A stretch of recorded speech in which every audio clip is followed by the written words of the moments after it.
Kung mutuo ka ani nga covenant o kung karong adlaw mag-establish kag covenant sa Ginoo, dili na ka mahimong ordinaryo nga tao, dili na ka basta-basta nga tao.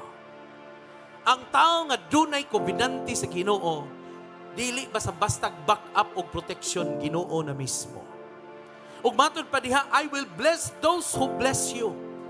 Ang tao igsuon nga mo panalangin sa covenante nga tao, panalanginan sa Dios. Ug ang taong usab nga mutunglo sa tao nga covenante igsuon pagatunglohon sa Ginoo.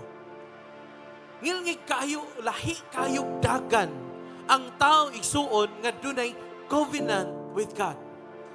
Gusto na ko ni i-share sa inyo with complete understanding. I pray nga naay complete understanding sa tanang LRCnians. Amen ba? Kay nagtuo ko igsuon, mabag-o ang dagan sa atong kinabuhi kung maghimot ang covenant kasabutan diha sa Ginoo. Amen? Kung musangpit ako ug muduol kanimo, tupagon mo tanang pag-ampo ko.